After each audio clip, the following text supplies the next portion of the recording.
Welcome back to Scull fans as we've made it to the 2023 Down East Players Cup final round. This event is presented by yours truly and powered by Basket Bashers.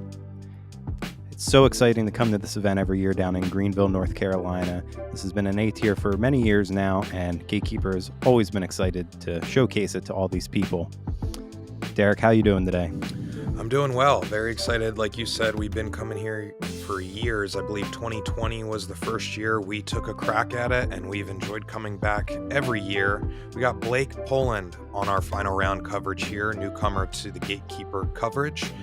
But Grady Shue, Scott Conway, and Gavin Rathbun rounding out our card. We got Russ Bus at the top of the chase, along with Ian Burchett and another Still local. very close. Yeah, Taylor rounding out the chase card. He's a local as well. Hole 1 is a par 3, 319 feet. You got some trees pretty early to contend with, but as long as you punch something straight with a reliable fade there at the end, pushing around 300 feet should do the trick. The miss on this hole is on the right. You do not want to be in the jail on the left. Yeah, Blake Poland, first time seeing him, Team Discmania member, as that was a great shot, putting him inside the circle. And with Grady Shue with Team Infinite. Guess you could call him local to North Carolina now. As you see that big cup there. The Down East Players Cup is such an amazing trophy. It's always awesome to see the winner hoist that over their head. I mean, it's basically half of a person. Not to mention just the recurring trophy, but there are locally made ceramic trophies that are smaller cups that all the players leave with as well. We've brought up Scott Conway a couple times, local, no stranger to this event. Exciting to see him here competing on this final day. And Gavin finding that one tree to miss with that line. And this is a great starting hole. As long as it makes you have to hit a gap on the first shot of the tournament, or the round, I should say. But as long as you get through that gap, it's pretty straightforward from there.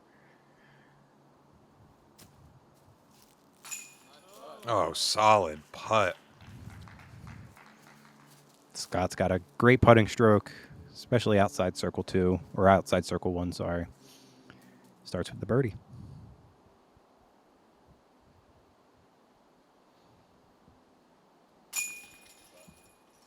Grady capitalizing on the birdie as well. Took a pretty further skip left, but left him well within the circle still. Tap in there for Blake.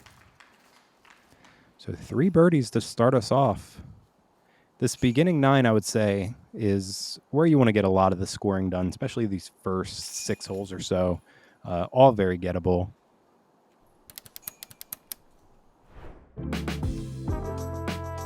Going into hole 2, this is probably one of the harder gaps to hit.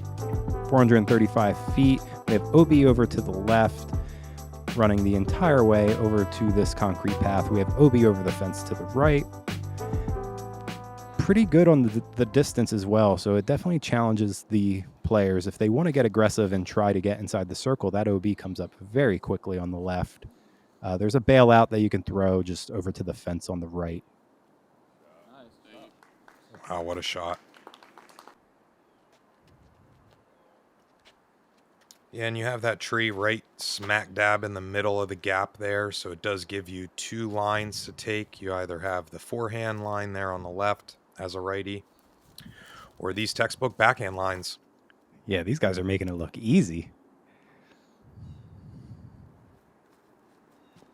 Scott going flex or roller. That's an extremely interesting play. If you don't get the cut just right, you're going to be playing with that OB on that left-hand side you mentioned.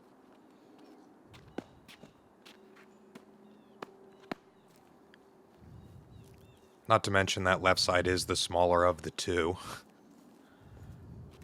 Yeah, we saw even lefty Nathan go to the right gap in just a hyzer flip. So this flirting with that fence over there, looks like he's going to stay in. But that does come up pretty quick as well. Scott's going to find himself quite a tricky position. I think taking your medicine, Not really much more he could have done about that. Yeah, now it's about really executing this shot and getting up and down for your bogey. And even then, finding a pretty big skip. Yeah, I would say probably a little bit more of a tester than he wants. Especially with that wind that we're hearing whipping up now, which has been a common theme all weekend. Gavin kind of ends up in that bailout zone I was talking about, up against the fence. Makes it for an easy 3. Scott did find himself a little closer than what it appeared to be. He's able to save that bogey. That is a very good bogey save based on where he was.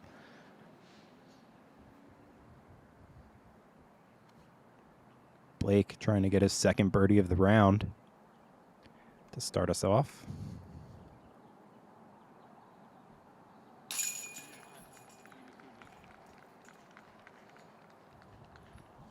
Solid connection there.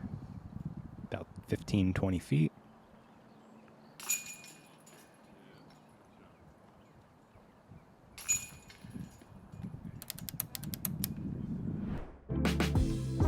All right, hole 3 is a par 3, 284 feet, so not too long, but a lot of OB. You have OB short and right as well as far to the left as well. Pretty standard forehand shot. Straight out there, let the disc do the work for you.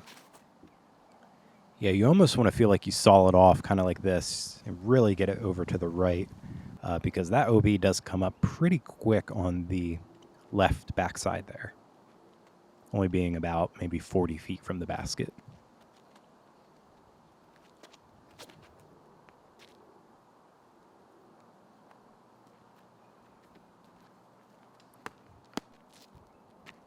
A little wide, but that should put him inside the circle.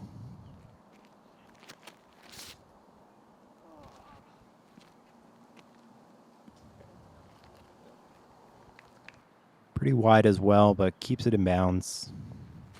And then Scott going with the thumber. And he knew it right out of the hand. That was going OB.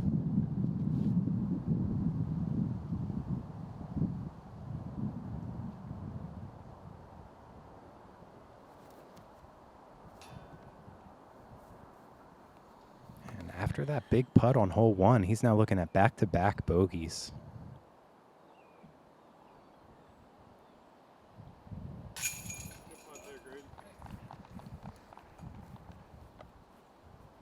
Grady getting 3 in a row now. That is a turkey.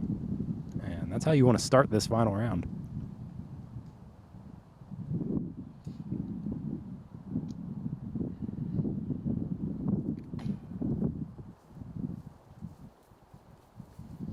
It's not the first time we've seen this tournament from Gavin.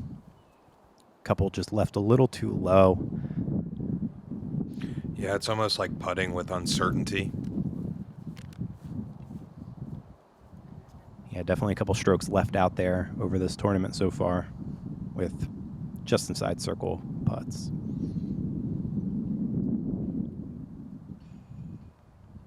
Blake utilizing the relief area. Got to know when to use your rules. Yeah, and the OB comes up pretty quick on the right there as well. Definitely the best line out of the crew there.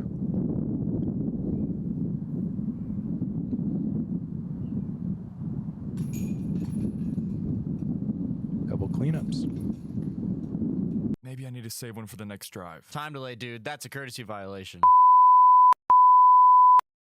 That's a stroke. You're down by 3 now, Potty Man.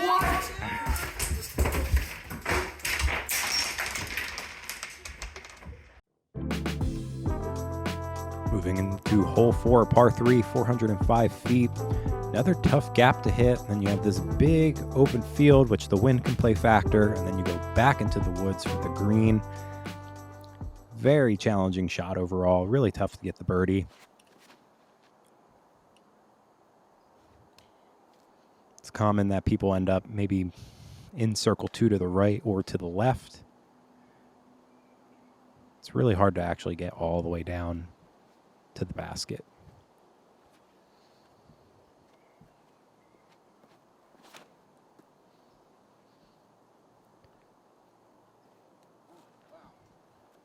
pretty good hyzer flip. Looks like it just faded out, pushed over to that left side. Yeah, I think the hyzer flip really is the play here from a right-hand perspective. I think that makes the gap coming out of the woods that much smaller, something that you can overpower with a late flip. Kind of like that. Yeah, and that's not the worst. I mean, he gets caught up in the trees over there, but easy par save from there. It's really just hitting your gaps. So this is looking great. Just needs to get a good skip. Good shot there from Scott. Should have a look to get a bounce back after a couple bogeys. Oh, a little farther out than I thought. I thought he was inside the circle.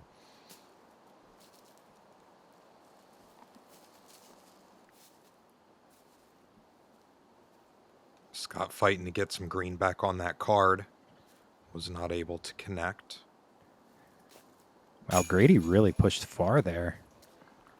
Great putt. Nothing Yeah, but green on Grady's card. That's how you want to start.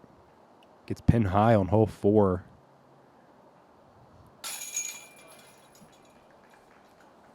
Gavin gets on the board. Looks like his pushed a little farther than I thought as well.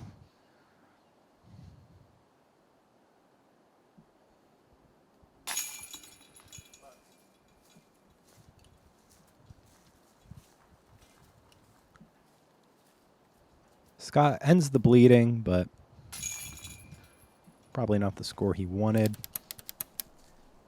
All right, hole 5, the first that comes into play with the ball field. We have a Mando there that we just passed on our left, so you have to stay right of that. That pole in the outfield is something that can get in your head, but a standard hyzer shot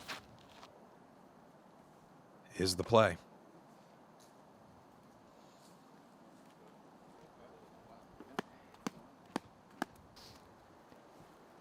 Grady's probably going to be within circle 2 there, maybe 60 to 80 feet.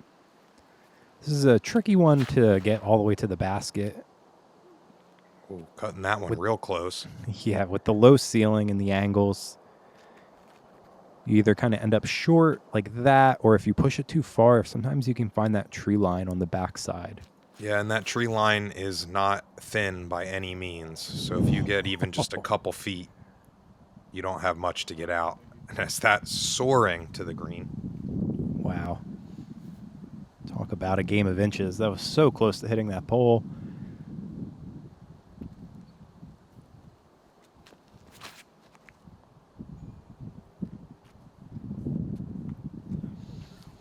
Scott should like that just fine.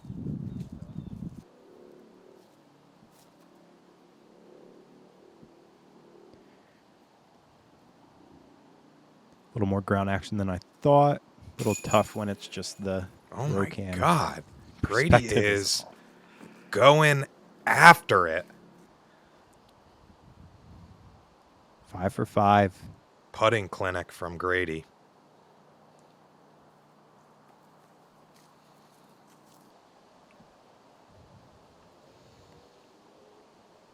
Tricky putt here for Gavin with the tree in the way. Great putt from him.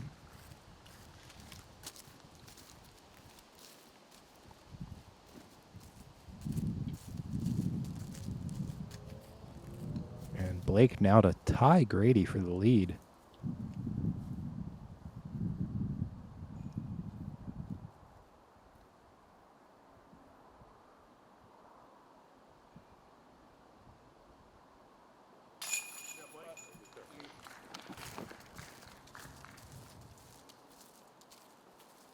Got ourselves a ball game here.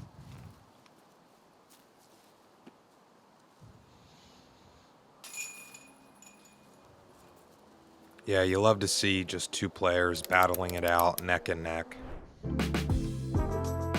Move into hole 6, 414-foot par 3. We have OB, so you have to get over this right here. Make sure you stay out of that road. Shouldn't be an issue. There's a couple different lines you can take. You have the straightaway line that we saw the drone take. You also have a left gap and a right gap that you can throw. So it's really whatever shot you want to throw here, that's going to get you down there.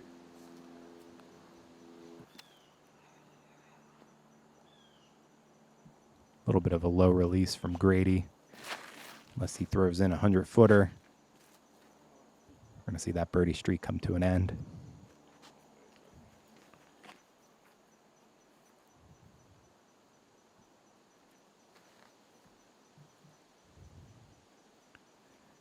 Low ceiling to contend with here, so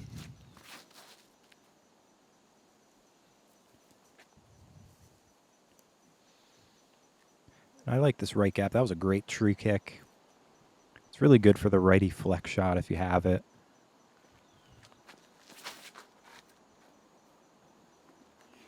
Scott going right at it. And misses the trees, and that's going to put him inside the circle.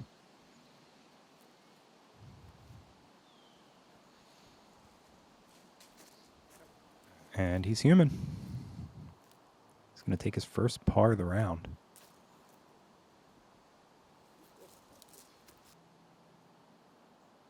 Gavin having another tricky putt around a tree. Oh, man.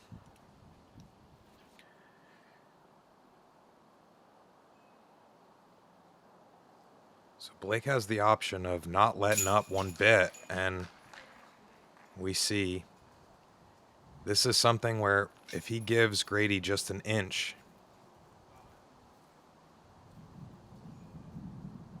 you got to take advantage of the score separation when you can. Yeah, Blake with a solo lead now. So we're going to have a couple cleanups for par.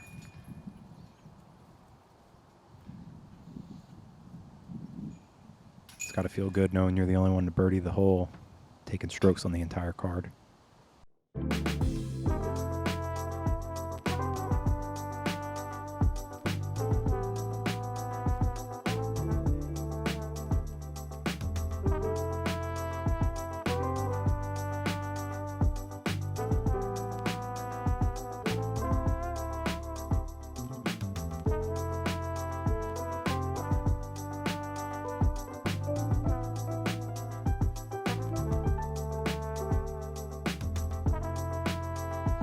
All right, hole 7, par 4, 679 feet. One of my favorite holes here on the course. You got a lot of OB to contend with all along the right-hand side. As you see with stakes, it continues past that, the boards there. You also have OB in the ball field. Tight gap off the tee. So really you want something that's going to break the corner behind home plate essentially and really land as much in the middle as you can. If you're hugging that fence there, doesn't really give you a lot of room for your swing on your approach because there's a lot of OB up by the green as well. Yeah, the OB surrounds the green over on the left side and behind it as well. And this first shot, very, very tough.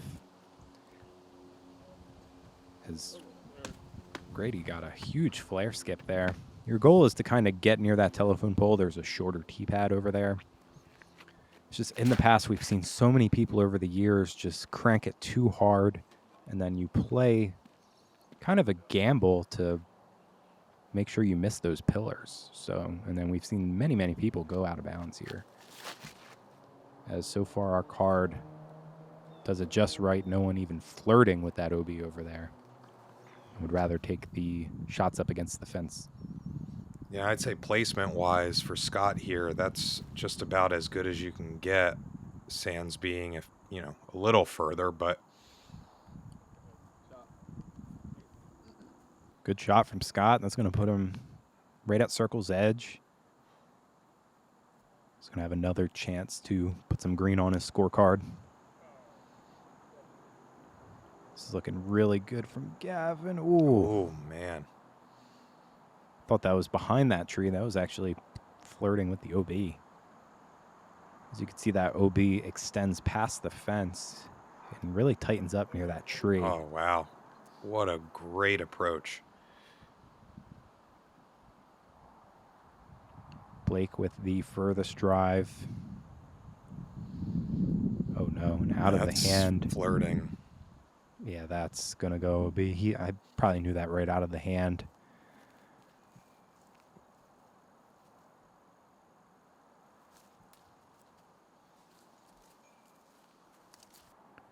Unable to capitalize, as we're gonna see a couple stroke swing on this hole alone between the leaders. Gavin with a great putt, another great birdie as he's hanging around, trying to make a case.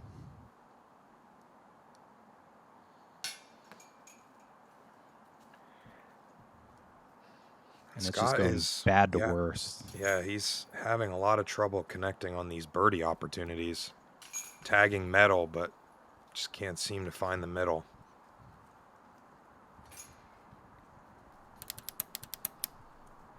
We move into hole 8, par 4, 478 feet. You really want to throw a straight shot that fades to the left, gets right out of this gap. Should set up for a pretty routine second shot. Real big thing is the first shot and getting out of this gap. If you turn anything over, get too far right, or if you hit early and push left, you're really in pitch out territory. Grady misses everything, gets through. And it looks like they've cleared up that left side a little more. Makes it a little easier to get out into that opening, where before that might have been caught up. Yeah, it was definitely thicker in years past, so the miss now definitely is the left-hand side. That is a great shot from Gavin. He's going to be looking at a 200-foot approach. And just yanked that over.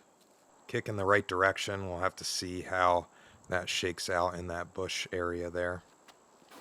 Blake's going to get very aggressive with a flex Wow. forehand, and it gets through. Oh, wow. Thread the needle at the finest. Oh, man, he is looking at a very, very close approach.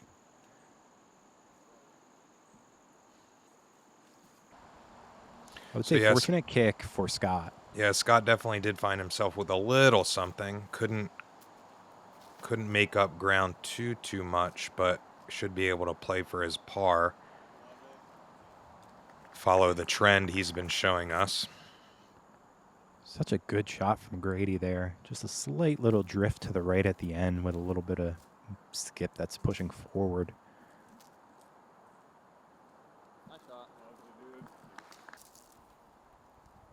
Scott with a good shot as well. Just needs to land in on that putter. Should be able to save par. As these guys are putting on a clinic. Yeah, what a great shot. Such control on all these approaches. And this is absolutely amazing to get this far. Such an easy birdie. We don't really see that flex forehand shot too often here. It's risky. Yeah. This hole gives me vibes of hole 7 at Waco, the par 4. It doesn't have that ditch there near the green, but same type of shape. Where you kind of want to get out into that opening, and then you have your second shot. If you want to get aggressive with the forehand, you can. I mean, with the wind we're seeing right now, you'd think that we're in Waco. Another one. That's 7 now through 8.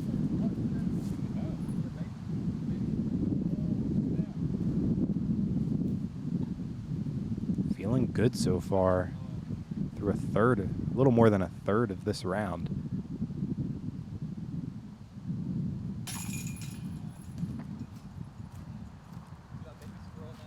Keeping the par streak alive here.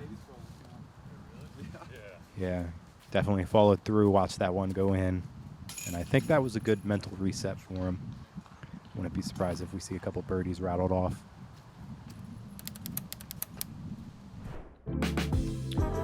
Now we find ourselves on the final hole on our front 9, par 3, 298 foot. So it's not too long, but it is technical. You want to basically have something that's going to drift to the right so that you can beat the second gap there at the end of the wood line here to give yourself a clean approach. Yeah, I would say this forehand shot, you're probably not there to park it. you just want to get out into the opening with that sort of shot, you would definitely need to throw like a backhand turnover to, I think, get like under the pin or anything like that. Yeah, and I think that that's probably not going to be a very common thing either, just because there is, at that distance, there are a lot of things that can go wrong with these smaller trees. So it's like, really trying to play aggressive to the bullseye can get you in a lot of trouble. Yeah, Scott will be the only one to show us that backhand turnover line. And unfortunately catches a tree, keeps him on the fairway.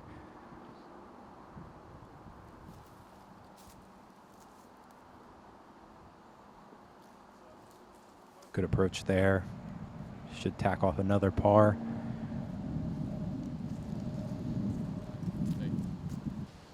That's Should a be nice pretty- safe play there. Should be routine as Gavin got so far with that forehand. Wow. And as I say that, Grady basically parks it with the forehand. Telling you guys, this hole's pretty hard. Grady just made it look very, very easy. You don't see a lot of park jobs, I'll tell you. No.